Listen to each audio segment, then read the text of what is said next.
मुझसे जुदा होने की तकलीफ हुई होगी, मेरे मिलने की उम्मीद होगी। जब उनसे मिलोगी तो खुद पूछ लेना। फिक्र मत करो, ढूंढ लेना।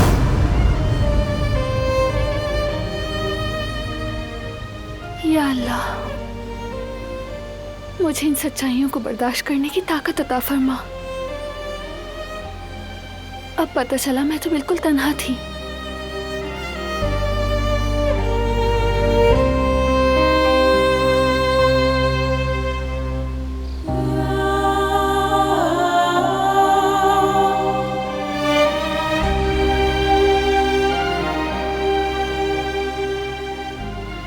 शुक्र है बारान तो है,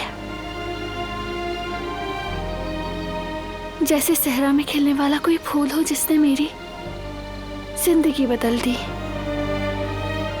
उसे खूबसूरत बना दिया। मेरी तन्हाई में एक सहारा मिल गया, एक हमसफर बन गया।